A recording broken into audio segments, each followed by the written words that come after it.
and welcome to another video tutorial. My name is Britta Swiderski and this week I'll be showing you how to create a fun celebratory card using this set from Fawn called Happy 4th. Now it's just about the 4th of July in the United States here, but I'm going to make two cards. One in a 4th of July color scheme and then another for kind of like a birthday or any kind of celebration, so that you can really use this set all year round, anytime that there would be confetti or even fireworks. So I've picked two color schemes out of my Hero Arts mid-tone inks. The 4th of July one, the patriotic one, will be red and blue, red royal and cornflower.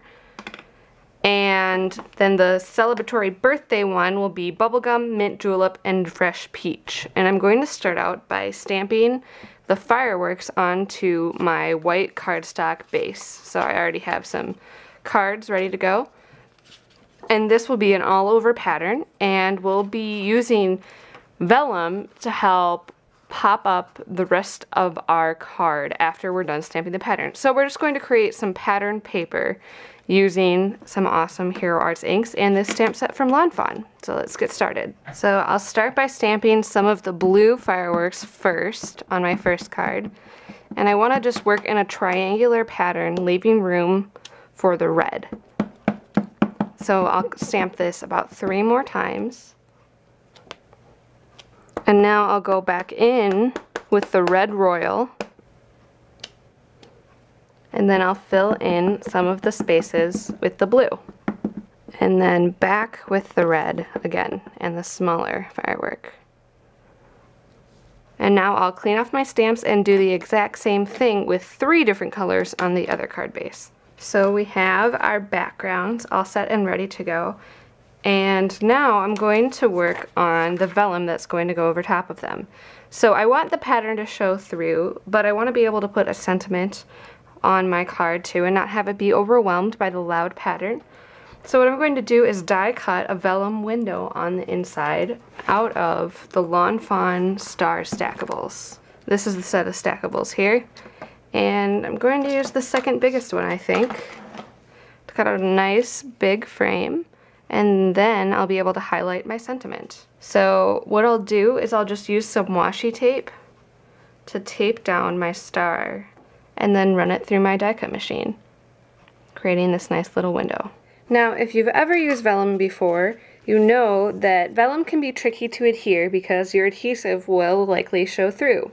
I would like to be able to use some really strong adhesive around the star and then be able to hide it behind something. So what better than to use the Fawn Stackables function by using both the star that we just punched out and then the one slightly bigger than it to create a star frame that will go on our card.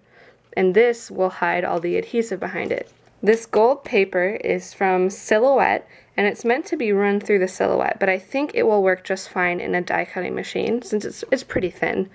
So I'm just going to tape down my dies exactly how I want them to run through, and then cut out 2 of these frames. Now I have some gold frames. I also have the insides of these stars, which I can use on a lot of other projects, which will be really fun. And I'm going to just go ahead and peel off the adhesive backing that's already on this gold paper and adhere it around the outside of my gold frames. So I think I might end up just leaving the stars whole and not trimming off the edges. I like that a lot. So what I'm going to do is use a glue dot in each corner of the star to secure things extra safely.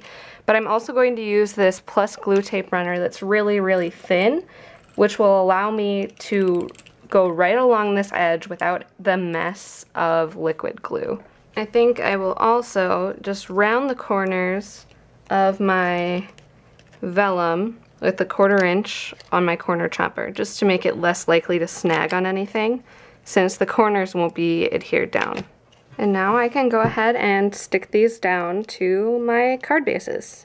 For my sentiments, I'm going to use some plain white strips of cardstock that I had in my scraps folder, and I'm going to stamp sentiments in navy mid-tone shadow ink because I really like that for sentiments.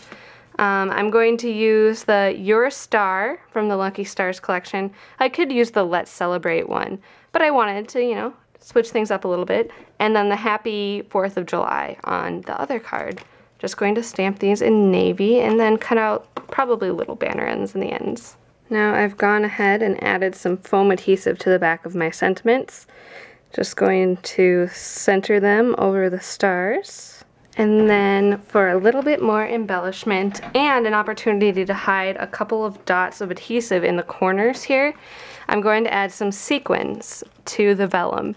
So these are Kelly Perky sequins. You can get them from Simon Says Stamp, and they're really small, but the really great thing is that they are flat, so they will stick on your cards like nothing else, and they won't come off very easily at all. And I like to use glossy accents to adhere these, since these are shiny too. If I had matte sequins, I would probably use matte multi-medium from Claudine Helmuth. I just put out a little pool of glossy accents or whatever adhesive I want to use, and then use my pair of tweezers to pick up the sequins, kind of dip it in the adhesive, take a little bit of the extra adhesive off, and then place it on my card. You can also tap it down with the tweezers. And I've had a little bit of practice because I've been using these sequins on just about everything lately. But it actually goes pretty quickly, and if you're, listening to a book or watching a TV show, you can add a whole bunch of these or just a few of these to your card. Now, just for a little bit extra security, I'm going to add some little tiny dots of glossy accents behind where the sequins are, just in the corners. And that will just help the corners hold down even if they were to get, snagged or bent. So here we have our finished cards. They're very sparkly and festive, and you could of course do this in whatever color you wanted to do the accent color in, but I'm kind of obsessed with gold right now.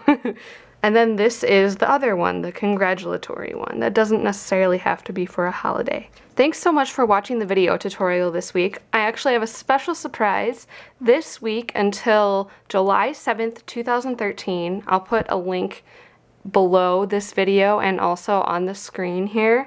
I'm having a giveaway week on my blog celebrating summer and everything about summer, and there's a new giveaway each day this week, so make sure to pop over there if you're watching this during that time frame and enter. You have to leave a comment over on my blog, and I'll have 5 different giveaways this week, so make sure to check that out. You can enter to win some of the products that I used in this video. So thanks so much for watching. I hope you enjoyed the video, and I will see you again next week on another video tutorial.